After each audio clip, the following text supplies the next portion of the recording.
kanyang anak na si Abdullah, ang kanyang trabaho dyan ay sila ang kumukuha ng mga balita dito sa Makkah.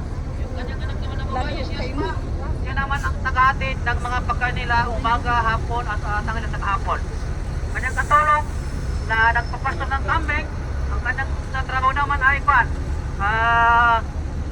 kada umaga ay dinadala niya kanyang mga kambing dyan sa bundok na yan para hindi makita yung iyapak ng mga paa nila, Asma at saka si Abdullah, para hindi mahalata. Ganun pa man, dumating dyan sa taas na yan yung kanilang mga kalaban. Kaya nang sila natin kanina, nang sila ay dumating na papasok na sa kanila sa kuiba na yan, nadatnan nila na mayroong dalawang ipon dyan, kalapati, at saka mayroong bahay dyan ng spider. Kaya nang makita nila, sabi nila, kung may tao sa loob, ay masisira ang bahay na yan. At saka yung dalawang kalapati na nangingitlog ay lumipat na yan. Kaya hindi sila tumuli. Bagkus, kung tumingin lang sila sa ibaba, makikita nila si Propeta at saka si Abu Bakar. Kaya sabi niya Abu Bakar, sabi niya, o Propeta, kung tumingin lang sila sa baba, tayo ay nakita na nila.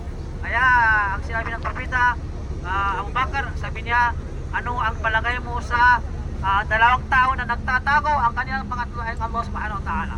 Bali, ang kanilang protector ay ang Allah. Pangatlo inshallah, kaya hindi sila nakita doon. Bali, pagkatapos doon, sila ay umalis dyan patungo ng Madina. Yun ang araw na kung saan tinatawag na Hijra Calendar. Ang Hijra ay doon nagsimula ang tinatawag na Hijra Calendar, yung kalendar ng Islamic calendar. Kaya tinatawag na Hijra, kaya ang paglipat ni Propeta Muhammad sallallahu alaihi wasallam from Makkah to Madina. Okay.